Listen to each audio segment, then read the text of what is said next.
আমি আমার সব শক্তি দিয়ে ওই ডাইনিকে শেষ করব। তখন সেই জাদুহারিটি তার জাদু শক্তি ও তার পান শক্তি দিয়ে একটি ভয়ঙ্কর অস্ত্র তৈরি করে, যা শয়তানি কাল লাগিনি, তোর জন্য আজ আমার সংসারের এই অবস্থা। আমার ছেলে তোর জন্য আজ বাড়ি ছাড়া। তোর সাথে যদি আমি ওর বিয়েটা না দিতাম তাহলে হয়তো আমার এমন দিন দেখতে হতো না। একবার আমার ছেলেকে আসতে দাও ঠাকুর, একবার আমার ছেলেকে আসতে দাও। আমি এবারে মহাকাল পুজোয় এক শের বাতাসে ছড়াবো। এরপর এই কাল নাগিনীকে আমার ঘর কি বিদায় করবো। ওমা মা, কোথায় তুমি? এসো বাইরে এসো, দেখো দেখো আমি শহর থেকে কেমন মেম বিয়ে করে এনেছি। ওমা জানো, ইংরেজি বলতে পারে, শিক্ষিত, সুন্দরী। তোমার ওই বউয়ের মতো অশিক্ষিত নয়। দূর করে দাও ওকে, তবেই আমি রুবিকে নিয়ে এই বাড়িতে থাকবো, নয়তো আমি শহর চলে যাব। হ্যাঁ গো, তুমি বিয়ে করেছো, তা বেশ। তুমি যদি সুখে থাকো তাহলে তাই হোক, আমি চলে যাব। এত লাঞ্ছনা গঞ্জনা সহ্য করে এ বাড়িতে পড়েছিলাম শুধু তোমার জন্য, কিন্তু আর না, এখন তোমার পরিবার নিশ্চয়ই সুখের হবে। আমি আসি মা, ভালো থাকবেন। আমি চাই তোমার ওই শিক্ষিত শহরে বউ তোমার ঘরে শিক্ষার আলো জ্বেলে ঘর ভরিয়ে তুলুক মা, ঘর ভরিয়ে তুলুক। এই যত সব ন্যাকামো, সর এখান থেকে। দাঁড়িয়ে আছি তখন থেকে আমার পায়ে খুব ব্যথা করছে। এই আমার ব্যাগটা গাড়ি থেকে নামিয়ে তাড়াতাড়ি রুমে এসো তো, যত ন্যাকামো দাঁড়িয়ে দাঁড়িয়ে সহ্য করতে হচ্ছে। রুবি বাণীকে মাটিতে ঠেলে ফেলে দিয়ে তার রুমে চলে যায়। এরপর বাণী দুঃখে অপমানে কাঁদতে কাঁদতে বাড়ি থেকে বের হয়ে যায়। আমি আর পারছি না ভগবান, কি দোষ করেছি? আমায় এত কষ্ট কেন দিচ্ছ? আমি যে আর সইতে পারছি না। জন্ম হতেই বাপ মারে হারিয়েছি, শ্বশুর বাড়িতে এসেছিলাম সুখের আশায়। আমার কপালে সুখ আর জুটলো না। কি হবে এই প্রাণ রেখে? আমি ওই নদীর জলে আমার এই প্রাণ বিসর্জন দেবো আজই। এই শোনো, যেও না, শুনে যাও আমার কথা। শোনো, যে সয় সেই কিন্তু রয়, তাই বলছি, যেও না, শোনো আমার কথা। বাণী পেছন ফিরে এদিক ওদিক চংমং করতে থাকে, কিন্তু সে কাউকেই দেখতে পায় না। কে কে এখানে? কাউকে দেখতে পাচ্ছি না কেন? কে তুমি? আমায় ডাকলে যে? কে? এই যে আমি গো, আমি নিচে পড়ে থাকা হাঁড়ি গো। আমি কথা বলছি দেখে অবাক হলে নাকি? আসলে আমি জাদুর হাঁড়ি। তোমার এত দুঃখ কিসের? আর মরতেই বা যাচ্ছিলে কেন শুনি?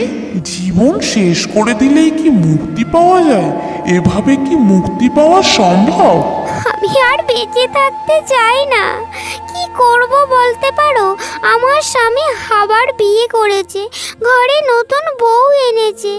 সে আমায় কোনো দিনও মেনে নেয়নি। আমার শাশুড়ি আমার ওপর অত্যাচার করে। আমার কেউ নেই, তাই এত কষ্ট সহ্য করতে আমি আর পারছি না।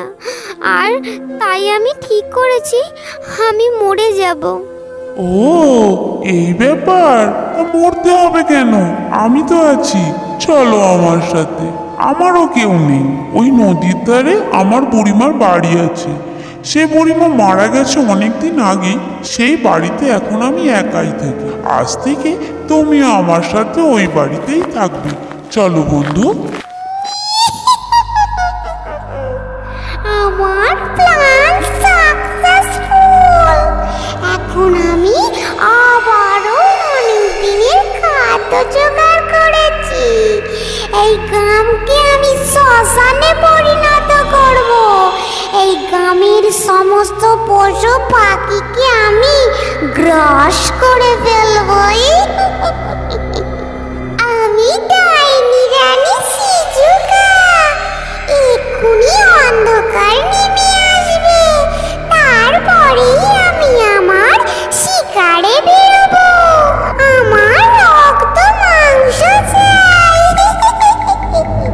এই বুড়িটাকে আমার একদম সহ্য হয় না। সব সময় আমার চারপাশে ঘুরঘুর ঘুরঘুর ঘুরঘুর করতে থাকে। আসলে দেবুর বউ ছিল এক ভয়ঙ্কর ডাইনি। রাত 12টা না বাজতে বাজতে সে তার আসল রূপ ধারণ করে এবং গ্রামে গ্রামে ঘুরতে থাকে শিকারের আশায়। এরপর গ্রামে কোনো শিকার না পেয়ে ডাইনি ব্রজবালা দেবীর মুরগিগুলোকে খেতে যায়। ব্রজবালা দেবী তখন বাইরে উঠেছিল কোনো কারণবশত। সে দেখে নতুন বৌমা আস্ত কাঁচা মুরগিগুলো চিবিয়ে চিবিয়ে খাচ্ছে। সে কিছুটা ভয়ে ঘাবড়ে গিয়ে পেছন থেকে তার বৌমাকে ডাকে, বৌমা, ও বৌমা, এসব কি দেখছি আমি? এই কাঁচা মুরগি এভাবে ডাইনিদের মতো চিবিয়ে খাচ্ছ তুমি? রাত দুপুরে কি হলো তোমার? খোকাকে ডাকবো নাকি? কি ব্যাপার তোমার? ব্যাপার কি শুনি? এই বুড়ি, চুপ চুপ বলছি। তুই যা দেখাচ্ছিস তা এক্ষুনি ভুলে যা। হ্যাঁ হ্যাঁ, আমি ডাইনি রানী সিজুকা। আর শুনে রাখ, তোর ছেলেকে আমি ভুলিয়ে ভালিয়ে বিয়ে করে নিয়েছি, কারণ তোর গ্রামকে আমি শ্মশান বানিয়ে ফেলবো। আর শুনে রাখ, তুই যদি মুখ খুলেছিস, তোকে আর তোর ছেলেকে আস্ত চিবিয়ে খাবো আমি। শুনলি? যা এখান থেকে, যা। এরপর থেকে ব্রজবালা দেবী খুব ভয়ে ভয়ে দিন কাটাতে লাগলো।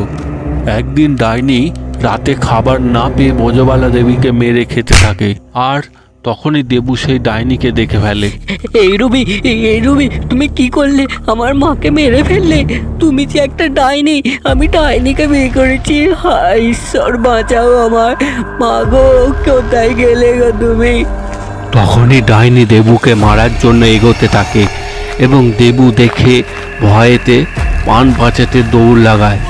এরপর দেবু ছুটতে ছুটতে এসে পৌঁছায় একটি কুঠিরের কাছে। সেখানে সে বাণীকে দেখতে পায় এবং বাণীকে সমস্ত ঘটনা খুলে বলে। তখনই বাণীর বন্ধু হাঁড়ি দেবুকে বলে, চিন্তা করো না বাণী, আমি তো আছি। আমি আমার সব শক্তি দিয়ে ওই ডাইনিকে শেষ করব। তখন সেই জাদু হাঁড়িটি তার জাদু শক্তি ও তার পান শক্তি দিয়ে একটি ভয়ঙ্কর অস্ত্র তৈরি করে, যা ডাইনিকে বধ করার জন্য তৈরি হয়। ঠিক তখনই ডাইনি দেবুকে খুঁজতে খুঁজতে সেই কুঠিরের সামনে এসে উপস্থিত হয়। তখনই বাণী সেই অস্ত্র দিয়ে ডাইনিকে হত্যা করে এবং সমস্ত গ্রামকে ডাইনির কবল থেকে মুক্ত করে। হ্যালো ছোট্ট বন্ধুরা, আমাদের গল্প তোমাদের কেমন লাগছে? গল্পগুলো যদি ভালো লেগে থাকে অবশ্যই আমাদের চ্যানেলটি সাবস্ক্রাইব করে দাও আরও নতুন নতুন গল্প পেতে।